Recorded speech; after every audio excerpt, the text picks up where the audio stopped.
I'm sitting at the ocean and thinking how this sand communicates with wind, creating this natural, beautiful pattern.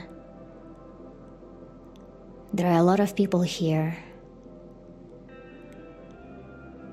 I like to observe other people playing, resting, walking, talking, observing different cultures, how they behave, what energy they have.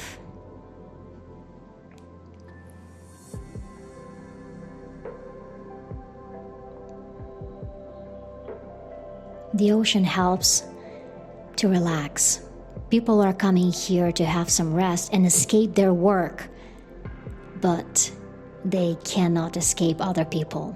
Life is everywhere, whether you join it or not, whether you take an active part in it or not. This video has its own story. Thinking about communication. As much as we want to think and live outside of the external environment, escaping our mind from the world, we live in a society with other people and their interests, somehow, sometimes connecting to some of their stories deeply or at a glance. There is a human being's demand of embracing authenticity, personality, your true self.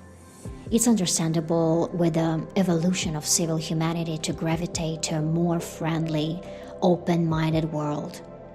It's good.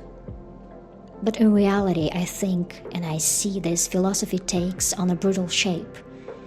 Permissiveness and disrespect to other people and the environment around are mistaken for authenticity and the right to be your true self. And neglecting the feelings and boundaries of others are mistaken for personality and boldness.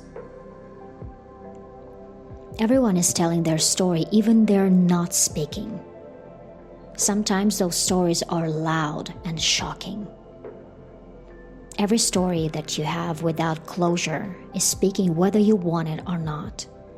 Every story that you didn't communicate successfully is the open page inviting with its energy to look at it. Stories are powerful. The stories you have are your steps forward or backward. It can be your power or your weakness. One of the universal communication laws states that all living entities, beings, and creatures communicate through their words, actions, body language, and stories. You are communicating with the world and people with your energy too. You always communicate your credibility, trustworthiness, or believability, whether you know it or not.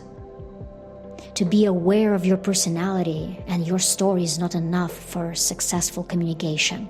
All learning involves doing. Changing your story or somebody else's life is creating the opportunity for action and practice.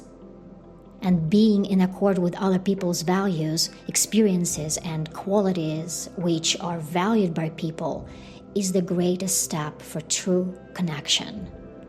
Mutual respect, honesty, and openness are keys to communicate with the world. Explore yourself and observe others. Be yourself and be respectful and empathetic to others. Listen to other people's stories. Actually listen. Pay attention. Have time for it. And you will have the opportunity to tell your story. What is your story you want the world to see and listen to?